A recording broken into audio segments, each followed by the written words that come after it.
Hey everyone, welcome to the Clydesdale Fitness and Friends. My name is Scott Schweitzer. I am the Clydesdale. I am your host, and we love to do fitness, and these are my friends. Today we have a little mishmash of my friends, not the normal crew, but we have Patrick Clark from the Morning Chalk Up. We have my normal friend, Amy. Hey. Well, kind of normal. And then we have our sponsor, Dave Newman from RX Smart Gear, who is quickly becoming a great friend. Awesome. Appreciate it. So what we're going to do is we're going to open the show. This is our monthly visit with Dave. And so I want him to share with all of you his experience at this year's games. I know Dave you've been to like almost all of them, correct? Well, since 2010, I didn't make the original Aromas games, but since 2010 on, everyone. And so this year was kind of a disappointment because you weren't going to be actually at the games, but you found a way to wiggle your way kind of in and to help out as well. And so do you want to explain to everybody what you did this year? Yeah, and it's funny you say that because I didn't want it to feel like I was wiggling in to go. It was just circumstances that lined up. But really good friends of ours, Katie Wells and her husband Rand Wells, they run Rosie Joe Meals, which is a meal prep company out of Texas.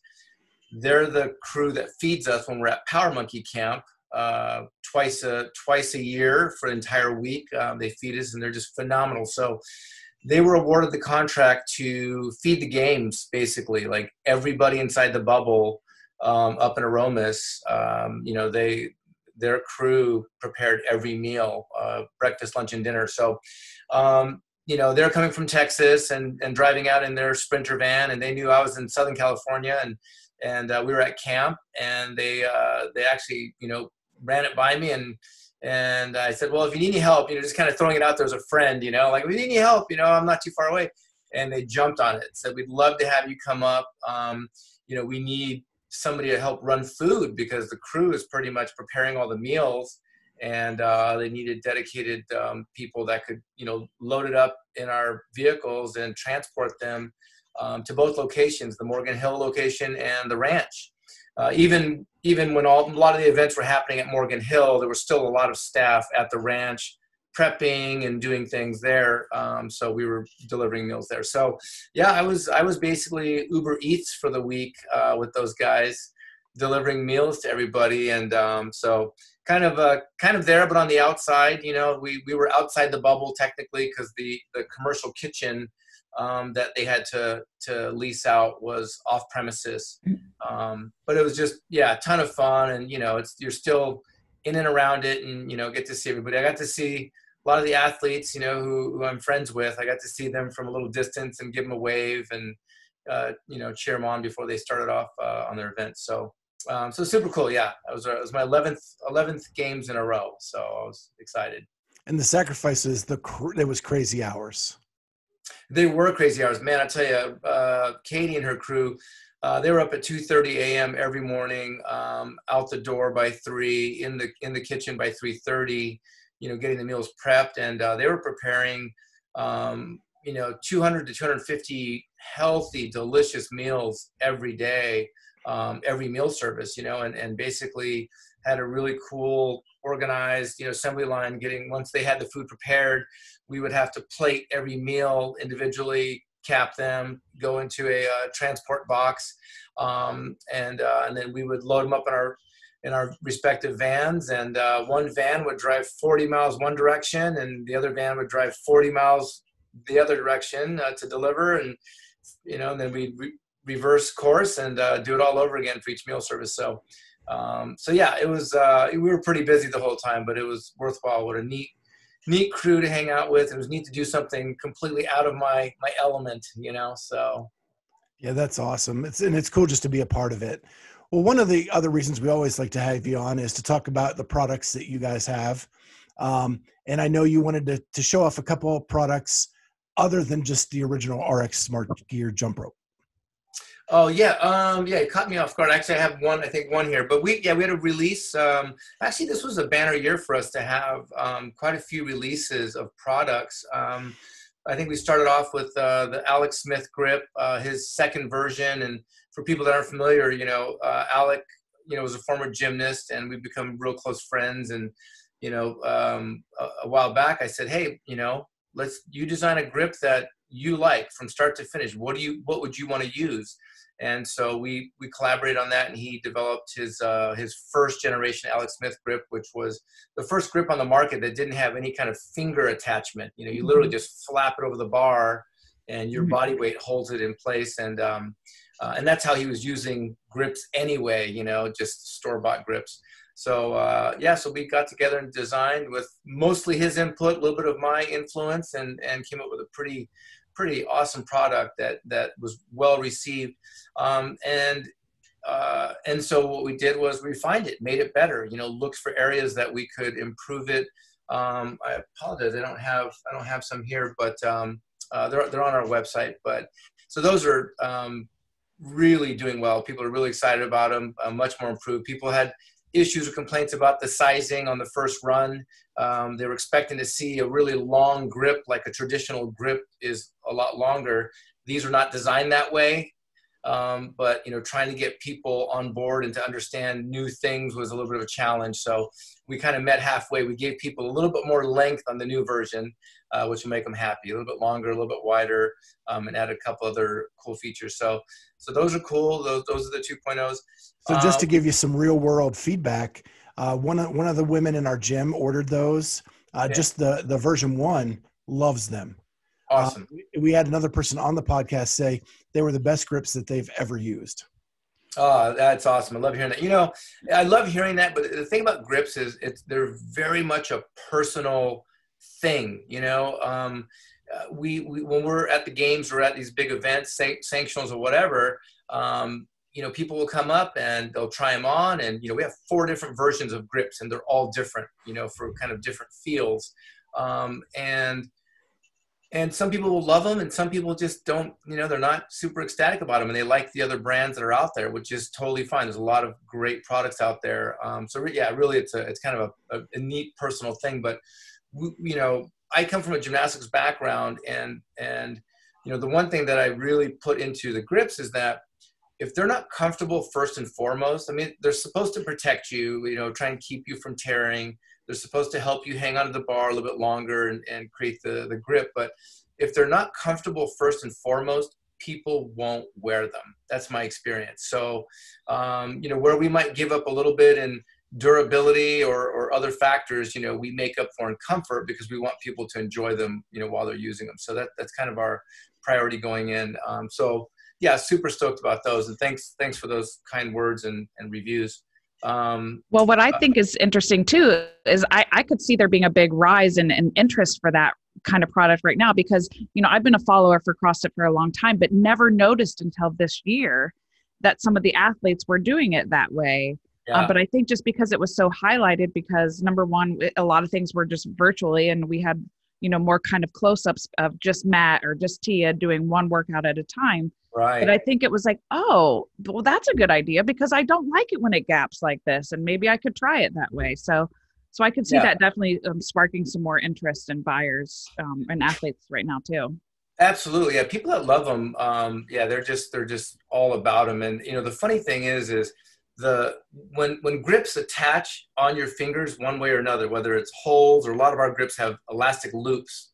But when grips attach at 2 points, so your fingers and your wrist, the minute you close your grip, you're going to create that extra flap of material, right? That's just physics. It's going to happen.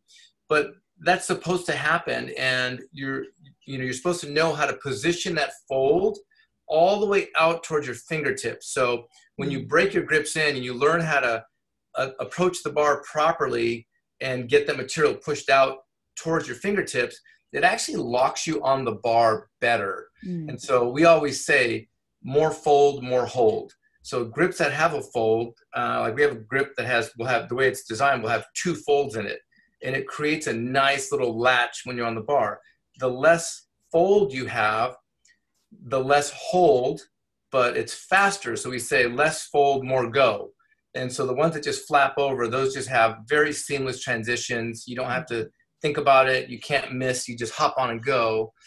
So that's the benefit to those for sure. But yeah, having that big flap of fold and knowing how to position it is huge. And when you do it right, it's amazing. Like, honestly, because I'm old and getting weak, and I prefer having fold, you know, when I get on the bars. So yeah, it's very personal, but no, that's a great observation. So the Smith grips were our first release. Then we came out with our RX Air Mat, which was the world's first inflatable jumping mat, made to, you know, jump rope on, right? And you know, it's intended for kind of absorbing some of the impact for people who have joint issues or aches and pains. It also is phenomenal to, you know, give you a little bit more lift. So, you know, people that are training and learning and trying to just develop their skill, air time is their best friend. You know, the more time they can spend in the air, that allows everything to slow down, and they start developing better timing and awareness. So the RX Air Mat, you know, gives people a nice little boost to get in the air, which is nicely transferable. I get the question, people think, well, is that going to mess you up when you go back to a hard floor? And the answer is no, absolutely not. Reason being is that, you know, you spend the time on the air mat to get more reps in without beating yourself up. But what it's helping you do is refine your timing. So when you get back to a hard floor, you just have to readjust to, you know, your bounce on a hard floor, but now your timing is improved, right? So once you've developed that skill of timing and placement of the rope, that's what compensates for that lack of height.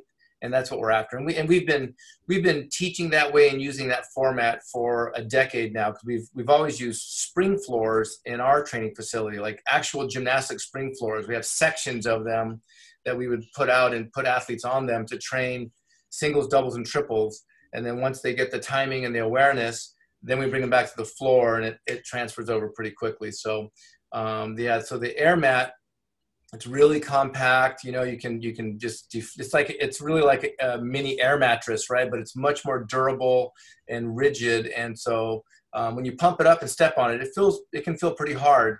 But once you start bouncing and use that same type of plyometric bound, it really gives you a nice lift, and it's a great tool. So we're really excited about that. We brought those out and had a limited run initially, just because it's kind of a more expensive product at just under $300.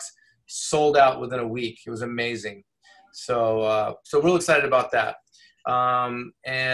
Which we have another shipment on its way. So hopefully we'll be stocked up before Christmas on those. And then the last thing that we got out was our Gen 2 Evo. So our Evo being our really high-end, very expensive speed rope. We made some refinements to that, which, you know, just, you know, it's my favorite one thus far. So I'm really stoked about it. You know, we changed the shape of it, improved the texturing by adding some knurling. We redesigned all of the internal mechanisms to make them even more stout and dependable. And the performance is just second to none. I mean, we're super stoked about that one. And they come in these really cool pouches that we had designed from scratch. So I feel like almost as much time designing the pouch as we did the actual jump rope, but just to kind of give you a little That's peek. Sweet. So thanks. Yeah, these are super fun. So, you know, it's a real high-end product. It's the most expensive jump rope on the market, and we don't make any apologies about that. I mean, it is what it is. If nobody needs one by any means, but if you can afford it and you want one, why not have it? You know, it's the Ferrari of jump ropes, and yeah, and it's just nice to see how far we can push the envelope. So so those have been phenomenal. Really excited about those. Yeah, and just to remind our listeners, you know, we have a promo code Clydesdale15, all caps. It gets you 15% off everything in the store except for new releases and special editions. So make sure that you use that if you're hitting Absolutely. that rxsmartgear.com. So the last thing I kind of want to talk about before we let you go is tomorrow your family is headed to Hawaii. We are out to Kauai. Yep. We're going to go visit. Go ahead. And you worked with the, I'm going to try to get this right this time, I swear, the Keala Foundation? That's it. Good job. Okay. I've donated before, so now at least I can say it right. Yeah, there you go. Awesome. Yeah. So for people that don't know, the Keala Foundation was created by Aaron Hoff, who is a local, born and raised out in Kauai. And, Aaron suffered from addiction early on in his life. He had it pretty bad, it almost took his life. And, he turned it around 20 years ago. And he found CrossFit. So he's been sober and clean for 20 plus years now. I think going on 22 years. But he found CrossFit about 6 or so years ago, maybe more. And CrossFit was a great therapy, a great substitute. It's a great thing to get addicted to health and fitness and all those things. And so he saw the power in it, really the power in the community and the mentorship. As well as the fitness aspect of it. And so he started creating nonprofit affiliates on the island that offer free CrossFit to any child on the island, no matter where you live. He started off very grassroots. It was just something he got the idea to do. Aaron cracks me up because he says that, the best plan is no plan. They just start. They just take a first step and just figure it out as they go. They have 3 amazing communities out there on the island now with their 3 gyms and free CrossFit to any kid that's 17 or under on the island. And, they literally now it's gotten to a point, it's so organized with the help of Juan Carlos and Sarah Bronsdorf and people on their team that, they have 15 passenger vans that will drive around the island and pick kids up at their school bus stop or at their home and drive them to the gyms and put them through workouts. They feed them a healthy meal with one of their food prep partners, give them some positive mentorship and spiritual guidance, and they put them back on the bus and take them home. And, people think the island is, paradise. Which it is for those of us that go visit and we're there for, a short period of time. It's paradise. For people that live there daily, they get pretty bored. They get pretty sedentary and it's kind of become a thing where they could fall into drug use, alcohol use, you name it. And so Aaron's program is pretty awesome. They started the Ultimate Hawaiian Trail Run about 5 years ago. And again, a grassroots thing that he didn't know how he was going to pull it off and how it was going to turn out. And, the first trail run, I think, had, 60 people participate. And then it just slowly, grew as more people found out about the program and got involved and got behind it. I mean, even, CrossFit got behind it and started supporting it. We support it. The Power Monkey crew, Aerobic Capacity, just all these different, companies and business owners and groups got behind it. And so the last trail run that was in person last year, 2019, I think we had 1,400 people from around the world show up to participate in the trail run, which was just amazing to see that kind of growth. And this year, because of COVID, they decided to run it virtually, which was really, really cool because everybody that signed up still got a race bib and, and a swag bag with some different, trail run branded gear and got to run it in their own home city or state, wherever they were. So that was really cool. So we're gonna go out and spend some time with those guys. We try and get out there a couple times a year to sit down with them and just game plan and make sure that we're helping the best we can. So we're going to take the opportunity to get out there for 4 or 5 days and hopefully get up to the North Shore and see Bethany Hamilton's foundation is another group that we like to support as well, with her Friends of Bethany Foundation and her Beautifully Flawed retreat that she puts on every year for girls with some type of a limb difference. So that's another great program. But yeah, a lot of good vibes in Ohana on the island. Yeah, it's great that you guys are taking part in all of that. So the last thing I want to talk about is we have talked about this. It started on Games Weekend that our podcast wanted to get to 1,000 subscribers on YouTube. Yeah. When you hit 1,000 subscribers, it allows you to do so much more. You have the ability to go live from different events, things like that. And Games Weekend, we really wanted to kind of go live and do some commentary of the games, but we couldn't because we don't have enough subscribers. So I reached out to Dave, and he has agreed to sponsor this kind of giveaway that we're doing in our road to 1,000. And that is, every time we hit a new century mark, we're going to give away an RX jump rope, the original RX jump rope. You get to pick the colors, you get to pick the thickness of the rope, but we want to give away a rope every 100 new subscribers we get. The key to that is you have to be a public profile when you subscribe. Hit that subscribe button. If you're public, I get to see your name. And so that way we can draw from those names and give away that jump rope every 100 subscribers. And so we are super stoked about this. We wanted to do something fun with it, and Dave and his team came up with this kind of concept, and we're really excited to keep moving forward with that. Yeah, we're excited to help you along with that. And something I didn't tell you, but I might as well put it out there. We're going to throw some other little goodies in there. We're not going to say what they are, but and it may be different every single time, but whoever wins is going to get some extra little stuff in there. So it should be fun. That's awesome. And so make sure you hit that subscribe button. Tell your friends, tell your family, because the faster we get to the next century mark, the next time we draw for another rope, and you're involved, whether you are the first subscriber or the 1,000th subscriber, you're still eligible to win in these giveaways. So we will draw names as we climb up through there. So thank you so much, Dave, for you and RX sponsoring this. We're really excited. Thanks for having me. It's always good hanging out with you guys. Hope you have a good rest of the week. And before we say goodbye, if I believe I read somewhere, you are a veteran? You know, I'm not. I was a brat. I was a military brat. So grew up on bases. My father was career military. But we do know Patrick is a veteran, or he's not a veteran. He's still serving.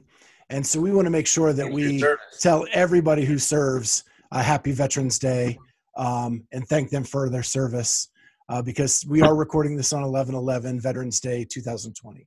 Absolutely. Yeah. Happy Veterans Day. And thanks again for your service. It's huge. Pleasure's all. It's just as much of being a family member of a service member is just as important. Mm-hmm. Awesome. Yeah, my dad was a veteran, and we just had his memorial service last weekend, and we had the full honor guard and the 21 gun salute, and it was really special. And you're right. You know, once you're in the service, it's a family, and they took care of my family during that special time for my dad. Oh, it's wonderful. So happy Veterans Day to all veterans and all who have served. We appreciate you so much. And thank you, Dave. And we'll catch up with you soon. I'm sure we'll talk before next month, but you'll be back on in a month, I'm sure. Looking forward to it, guys. All right. Good luck in Hawaii. Thanks. I appreciate it. Yeah. Bye, guys. Bye.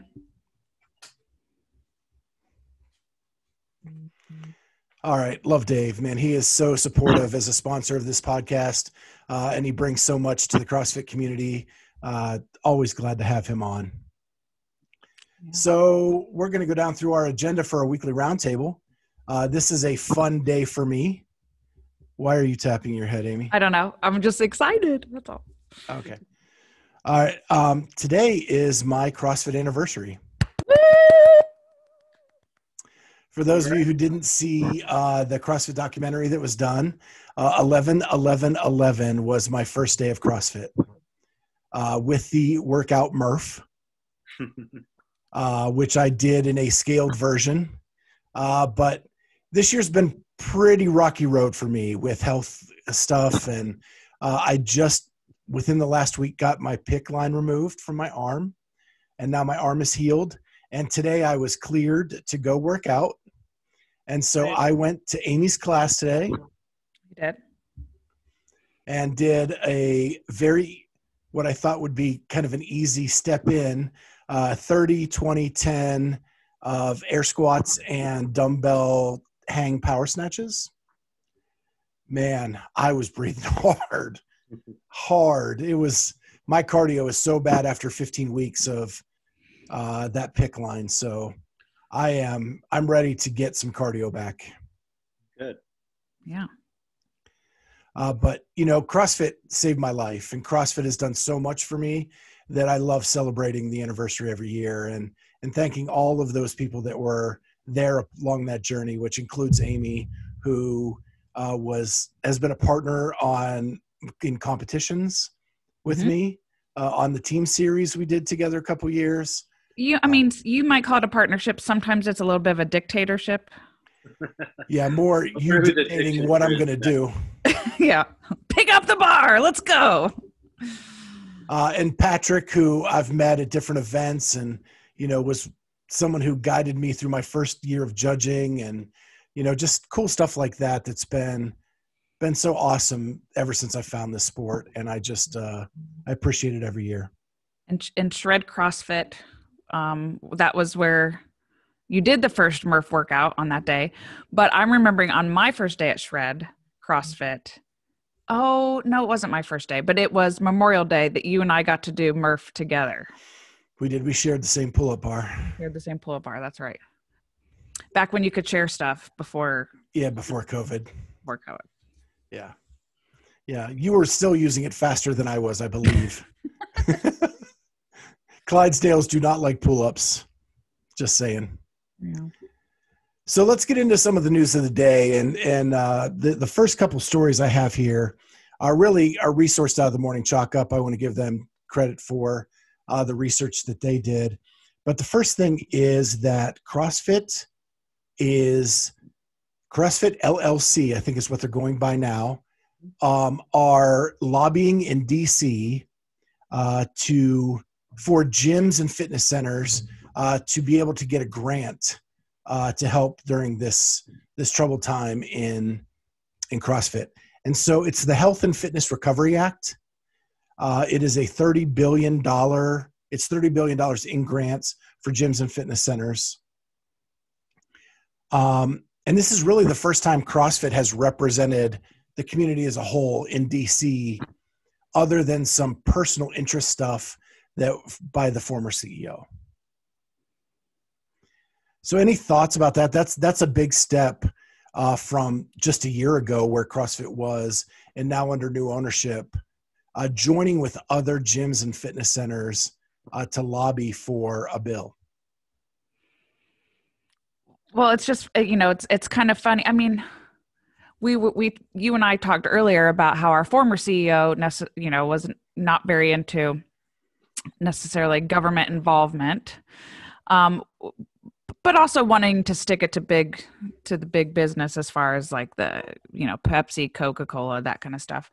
And so then, fast forward to this new CEO, and this is lobbying something for that. So it's just kind of, a pretty stark difference between those.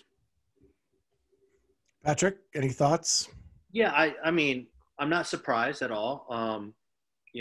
Eric Rosa, when he said in his first town hall about how they're anticipating, I mean, obviously he believes the science.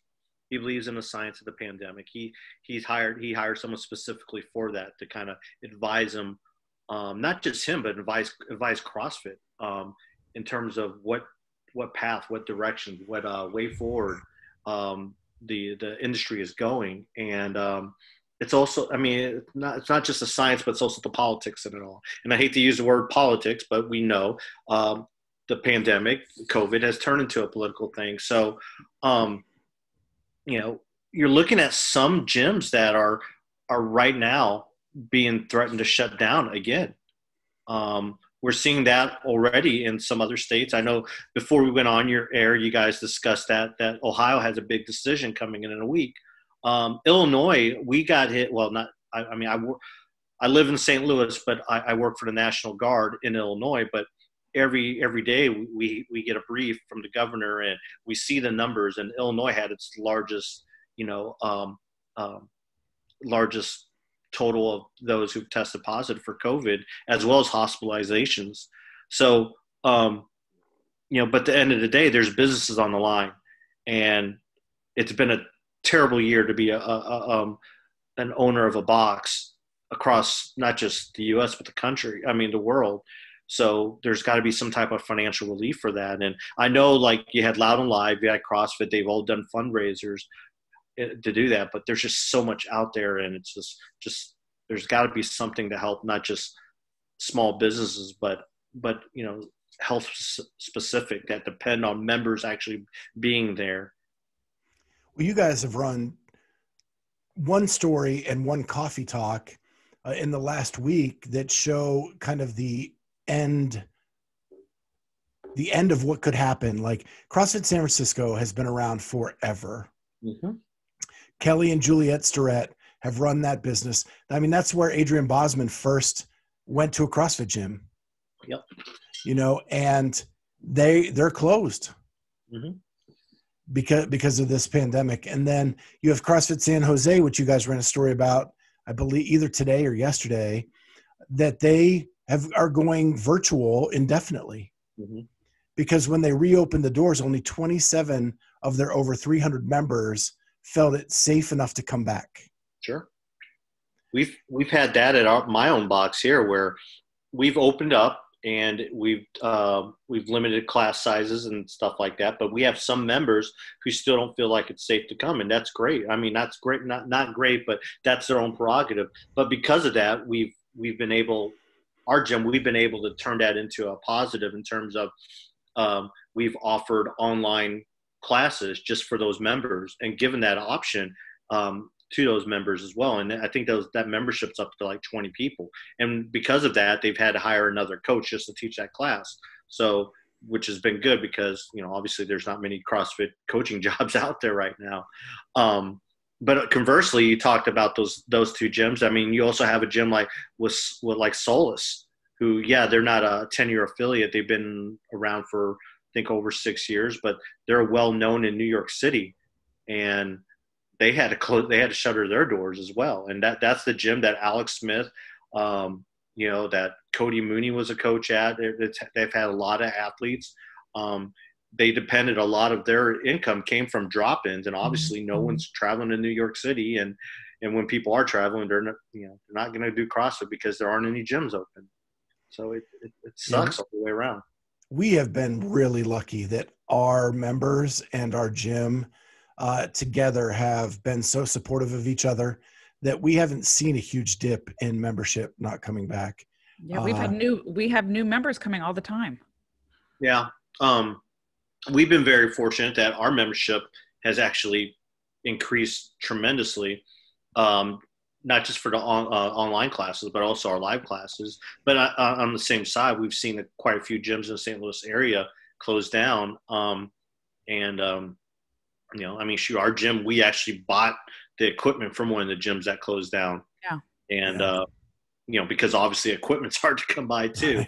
So it's benefited us. And because of that, some of the members have came over to us as well. And that's an unfortunate thing. But I mean, luckily my gym isn't one of those gyms where we've struggled. We have really good ownership, and they've really been able to work around it. And then also on top of that, I think gyms have really, they need to take advantage of some of these programs. Like when O2 was offering to pay memberships, for sticking around, giving those gift cards up. I mean, there's a lot of those out there. I mean, we've written about them as well on the Morning Chalk Up. But those gyms, they really need to get more involved and try to get their members to be included in that, because it could ultimately not only help the members, but also help the gym as well.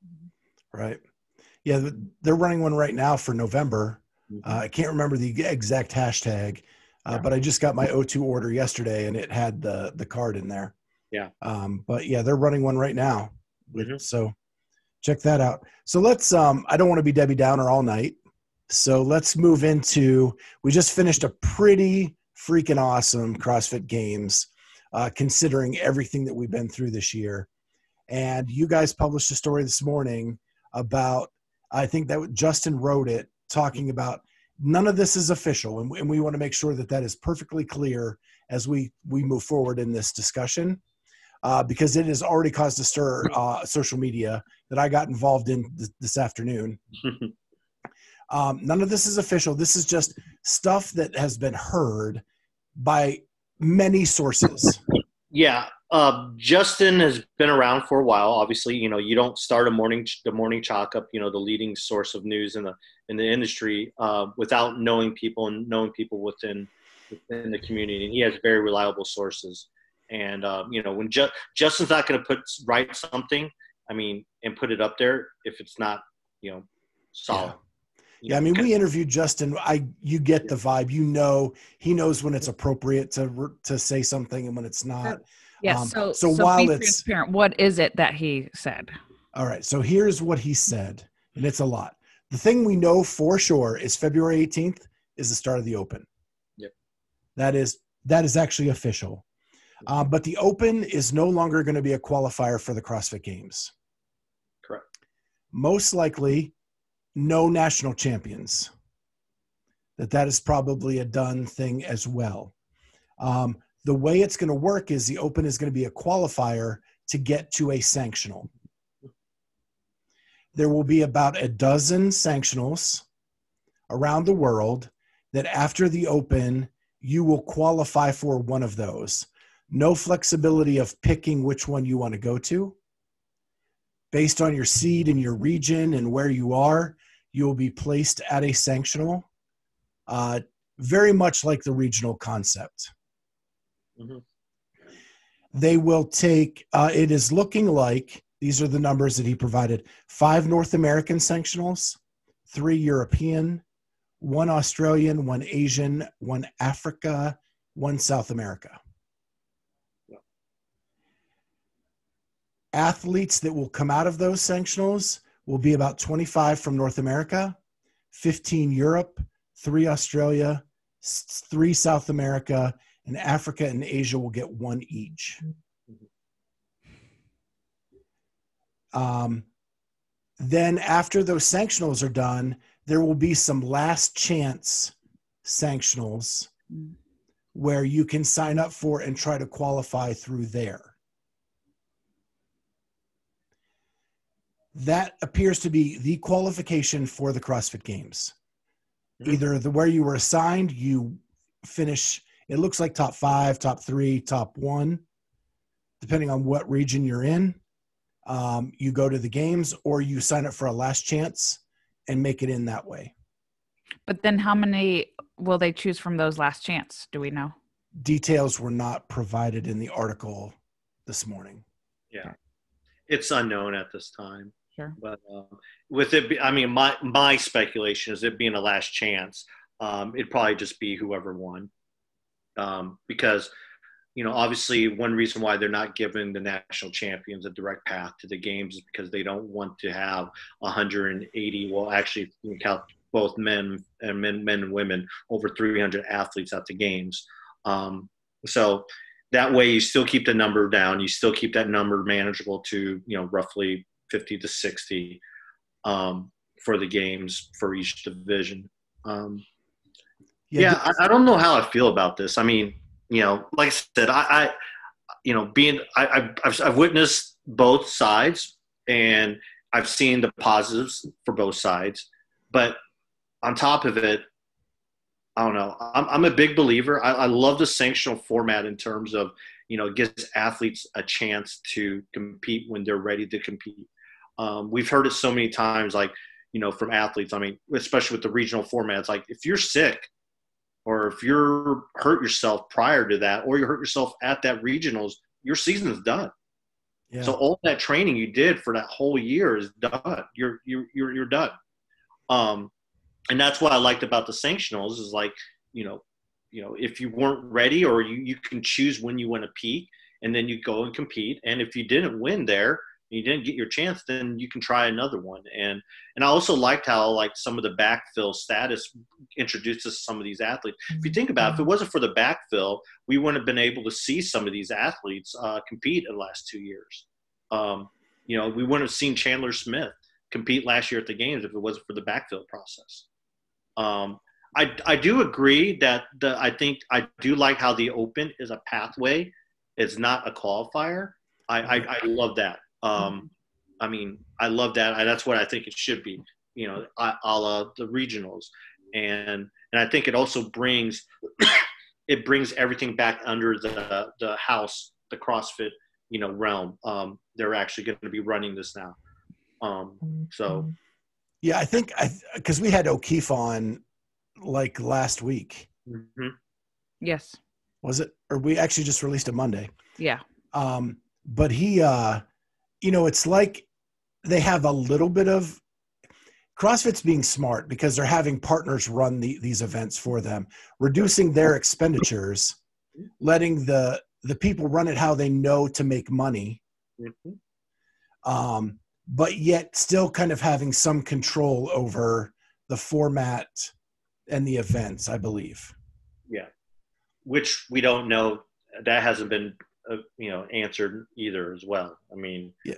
Part of the uniqueness of the sanctionals is that, was that they were unique. They had different programming. They brought something that was like for instance, Norway, when you're running through like the snow up mountains on ski slopes. I mean, I don't know. I think there's a happy medium between the both. I just don't know if it's, like I said, I don't know the details. I would like to see some of these sanctionals keep their identity, but at the same time, see some standard events that you can judge all the other athletes by.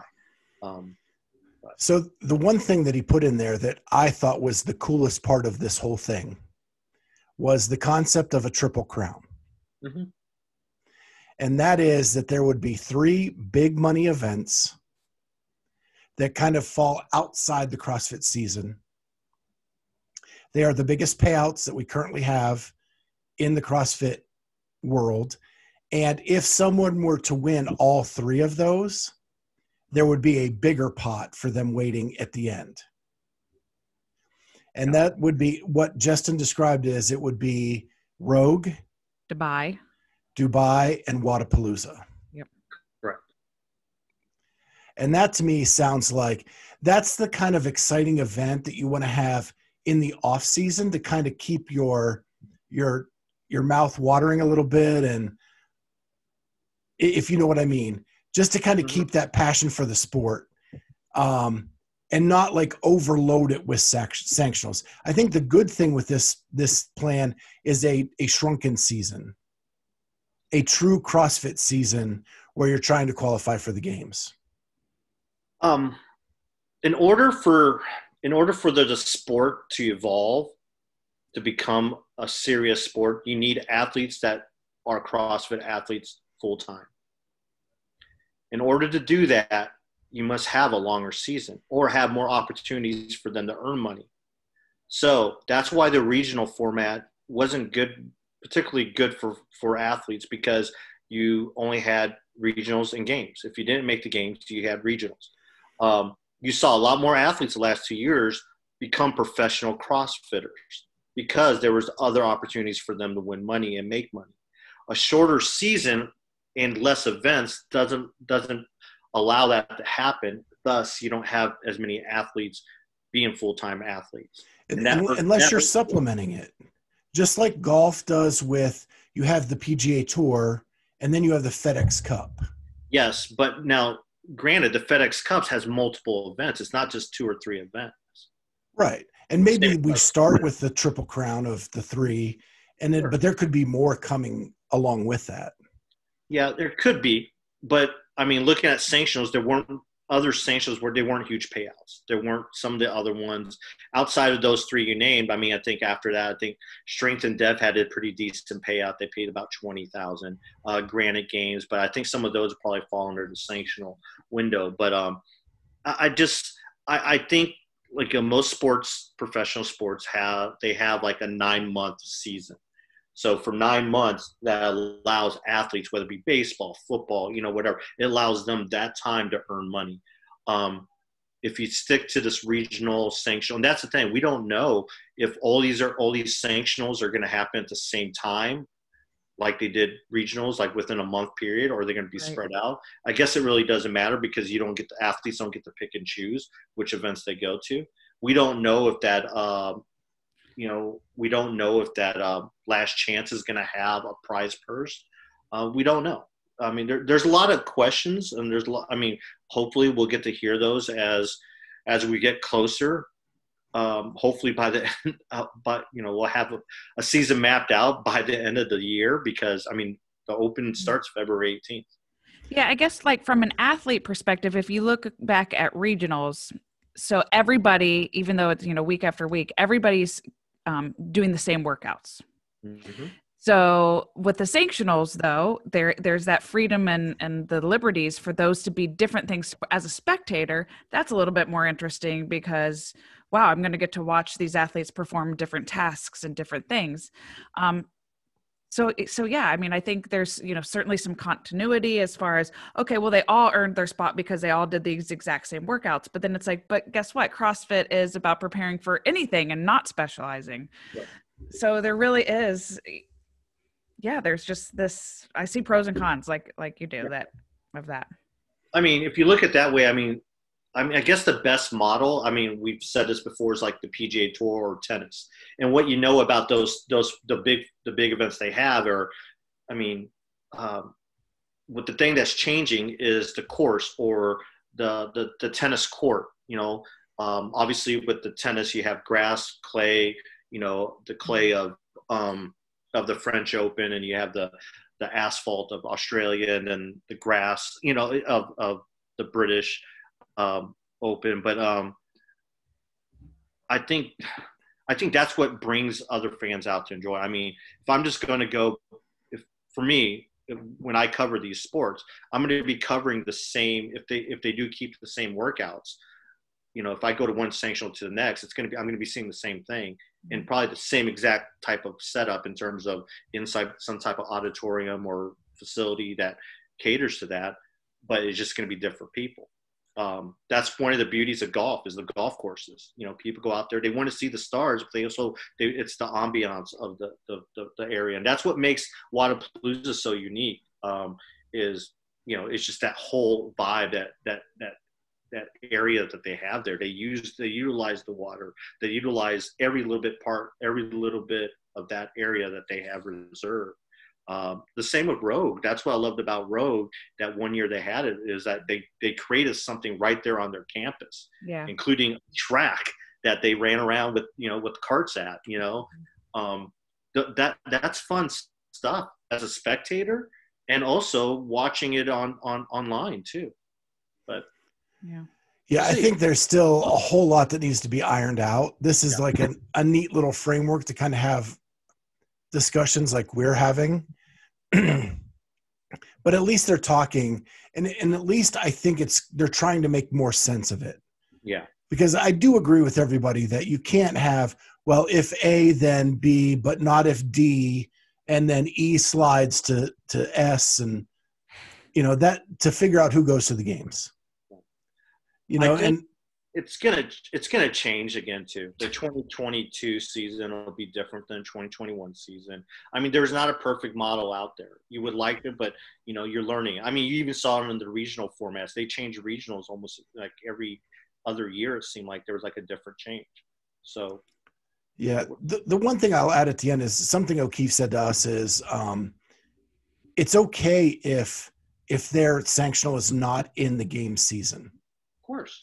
They're going to have other opportunities with other things, right? Mm-hmm. And then we talked to James Hobart, which we have not released yet, but he's like, be patient, because it's going to take a couple of years for this to get to where we want it to be. Sure. COVID is still around. COVID is still floating out there, and it's going to put a crink in whatever we're trying to do. Yeah. And it all starts with the Open. But now we're looking on February 18th, but there's a possibility that might not even happen. Think about all of Europe is pretty much shut down again. Mm-hmm. Canada just started now on a worldwide Open if people can't even get to a gym. Yep. So, and that might even happen to us. So, like I said, everything's kind of in flux right now. So, I mean, it's good. It's great to see these dates, and I want to be optimistic as possible, because granted, I don't want to cover sports from, I'm kind of tired of covering online competitions. I like to see more live competitions. It's just more fun for me, and I'm sure everyone agrees to that. But we'll see. You know, it's ever changing. I think right now we're very fortunate that we have leadership in place in CrossFit that sees that. And that's what I'm most thankful about, because, you know, we have the right people making these decisions, and they're open, and they trust what's out there, and they'll make the right decisions based on the community, because they haven't done right now under the new leadership. Everything has been great. We got a games, Yeah. you know, Right. under the old regime, I don't think we would have had a games at all. So, so the next thing on my agenda is not on your agenda, because I wanted to surprise you a little bit. But at the end of stage 1, Patrick got to interview the goats. Mhm.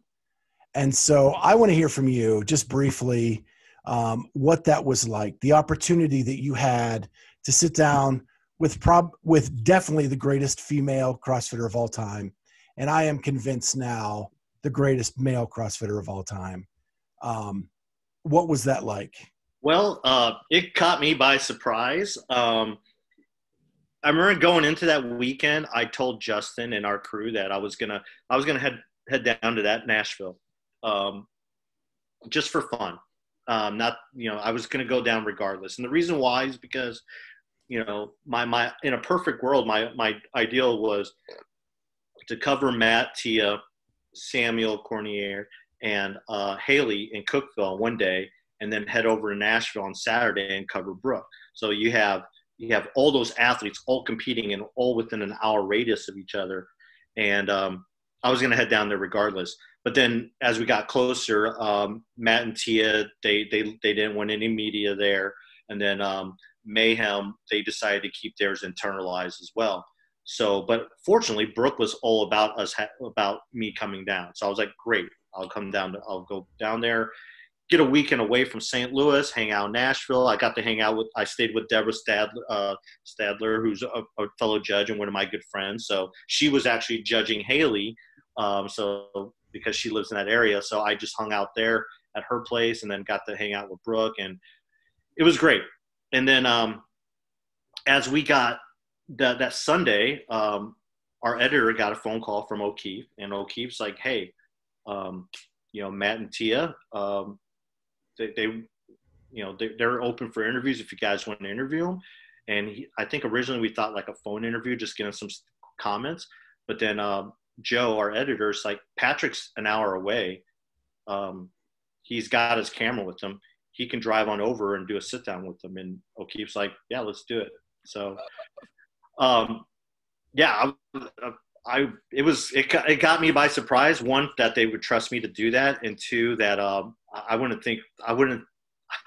interviewed them plenty of times, but an actual sit down on camera interview, what a way to kind of like, I guess, just, yeah, to start off.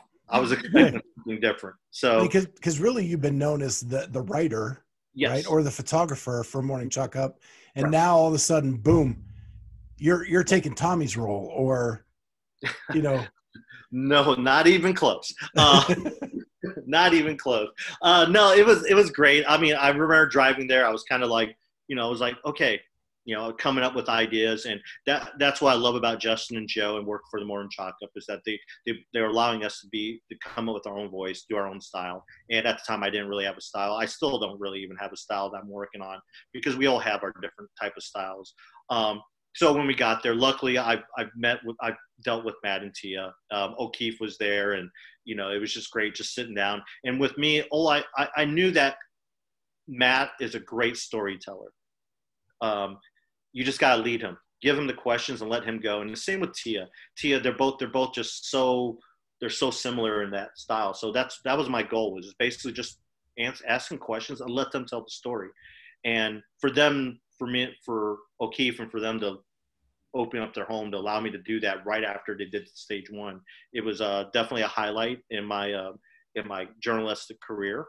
And yeah, and that goes back to my days in ESPN and working in sports and stuff like that. But that was something that I'll cherish. And I was just very fortunate that I got to interview two people like that, who are such high quality, not only athletes but great people on top of that. And it was fun, and it was cool, and I hope to do more like that. And yeah.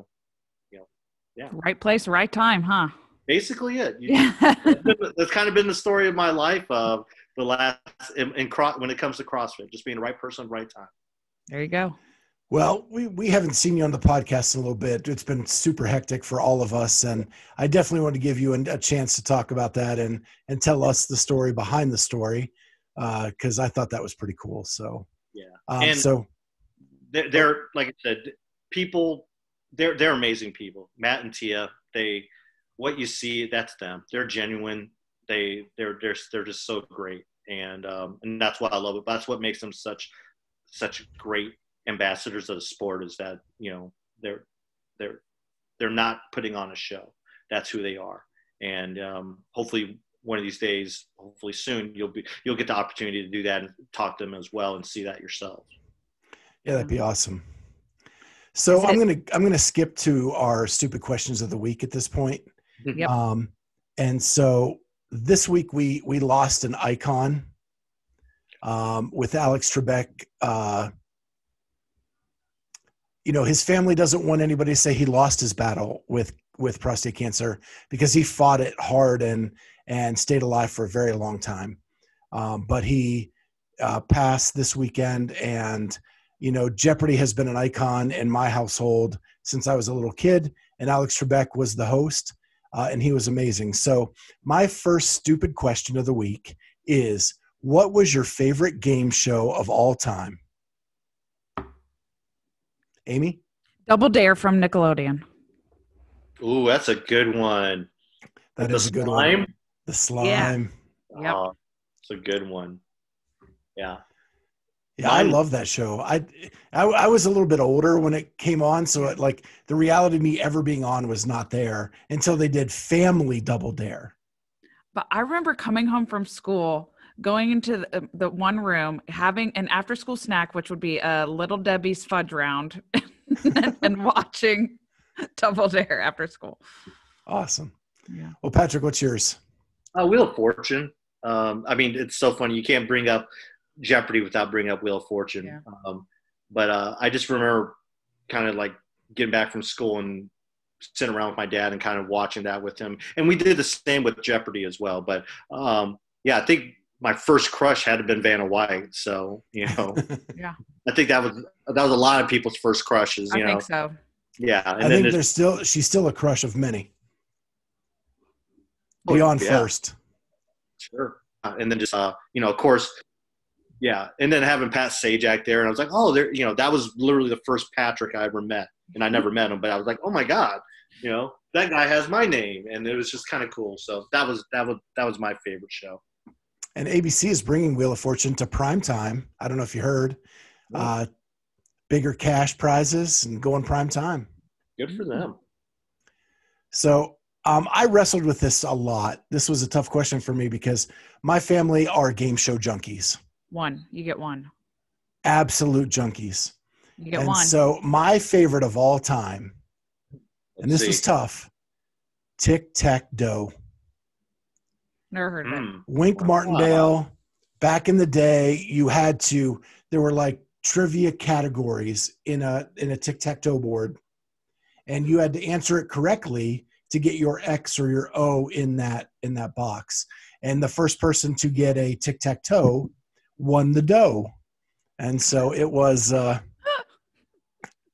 that was probably my favorite of all time, because as a kid I was able to compete for some reason with my parents because there was more pop culture questions than like Jeopardy history and opera and stuff that I would never be able to answer. This actually gave me a realistic shot. That's awesome. That's a really good choice right there. Wouldn't have thought of that either. It's been a while since I've heard that. Well, and it's the best host name ever. Wink Martindale is the perfect game show host name. Yeah. And Supermarket Sweep is awesome. Yeah. Stop it. You just tried to slide in a second one right there. There it is. You know he had to do it. I know it. He just can't. Well, I've talked about that one on this show so much. But anyway, so my next question to you guys is, as Black Friday approaches, you know, you're starting to see everybody gear up for that Black Friday holiday deal on everything.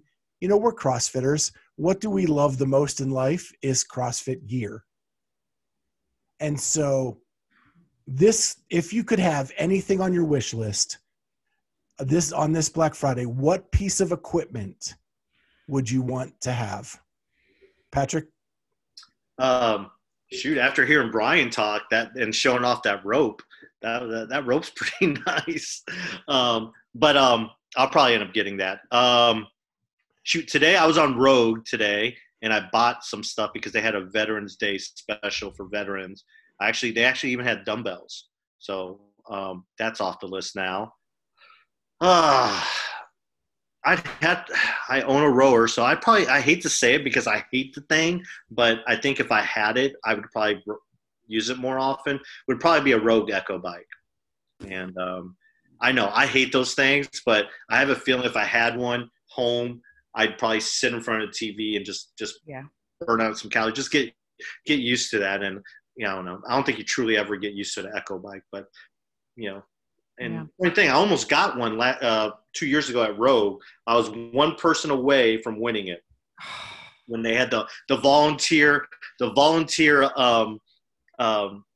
raffle. And me being a gentleman, I'm not going to say her name, but I let her go ahead of me, and she ended up winning it with the raffle ticket that I should have gotten.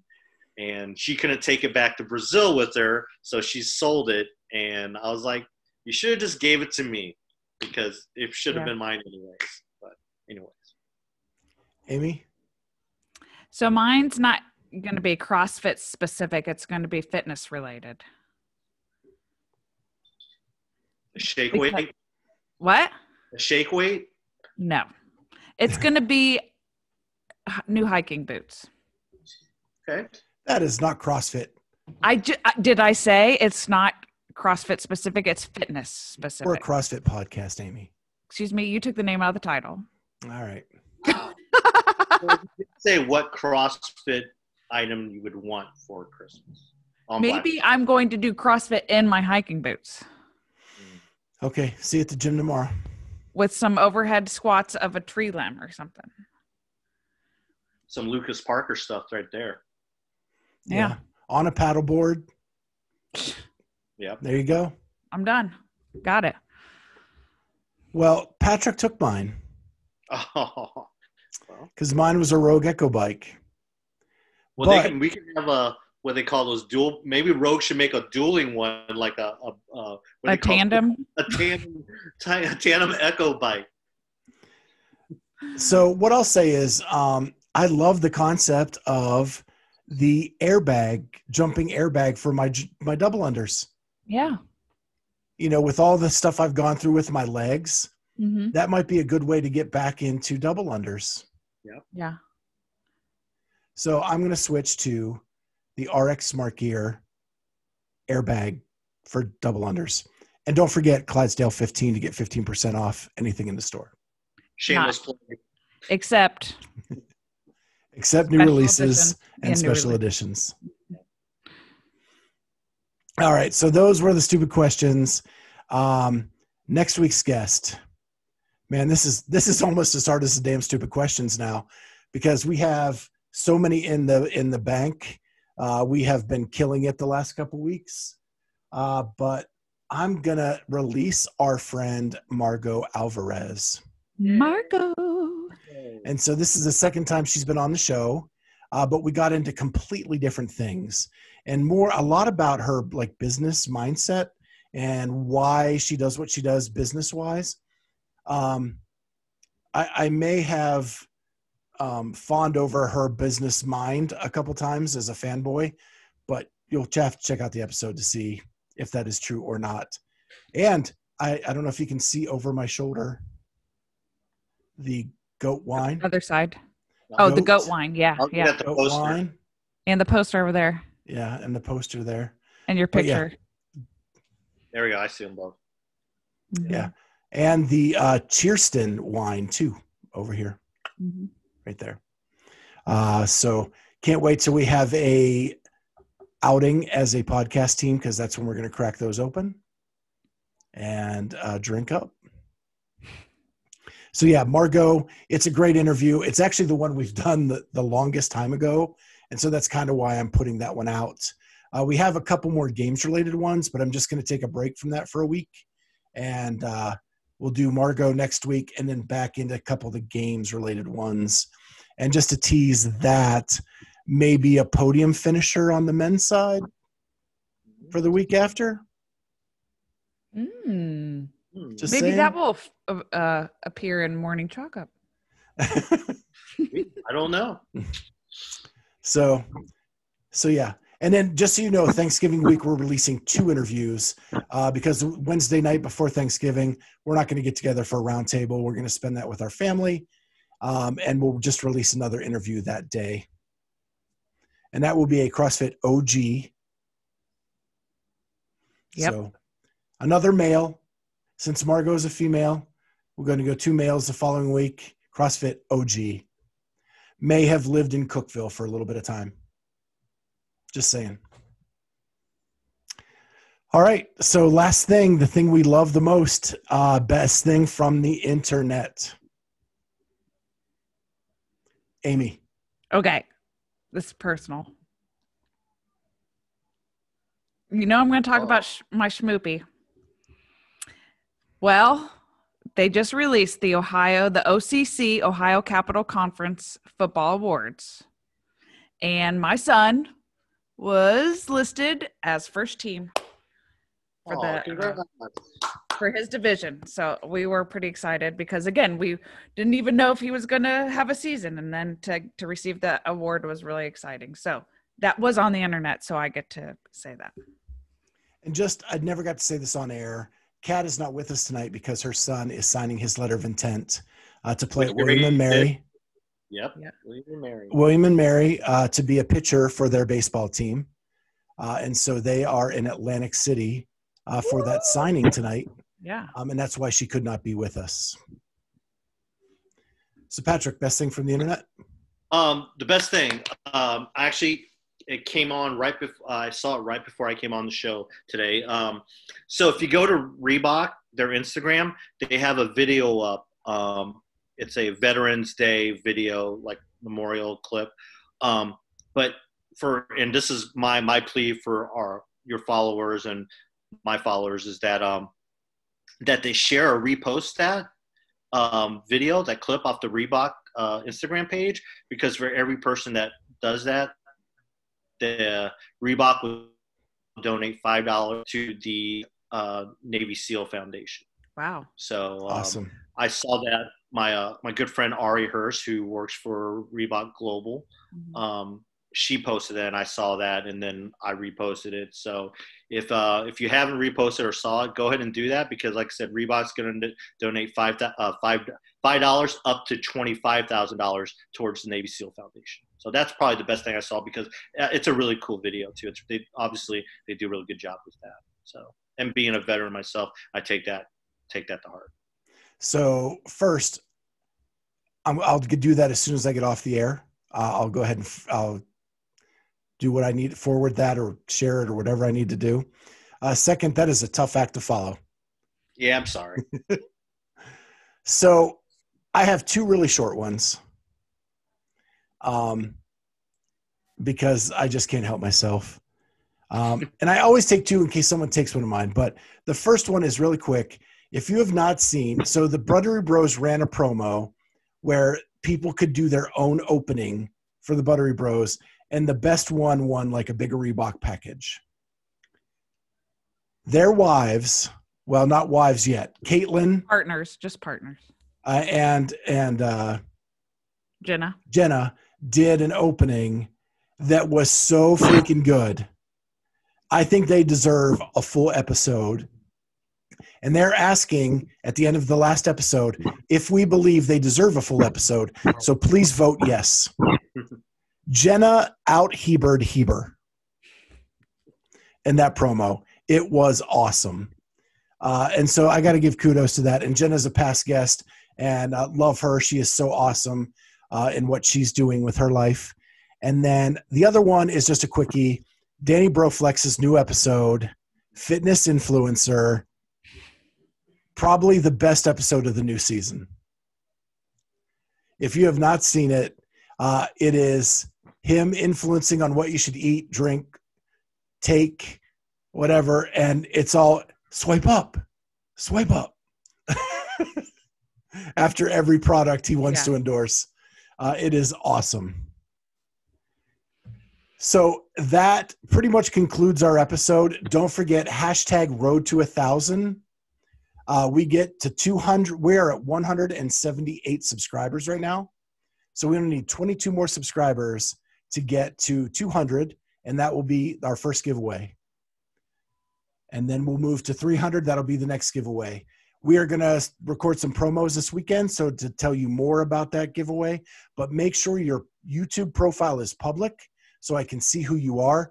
Tell your friends, your family, your neighbors, everybody to subscribe so that you get a better chance at winning an RX Gear original jump rope. And it's free. You don't even have to pay anything. Just have to hit a button. And like Kat always says, we don't even care if you hit the notifier. It'd be nice if you did, because then you could see when we have some really cool content coming out. But if you just have to hit the subscribe button, that's it. Yeah. I won't even be bothered by that. And don't forget to like, subscribe, all that kind of stuff, whether you're listening on audio or on YouTube, because that really does help the algorithms. It helps us out to kind of get that up. And with that, we'll see you next time on the Clydesdale Fitness and Friends. Bye. Peace.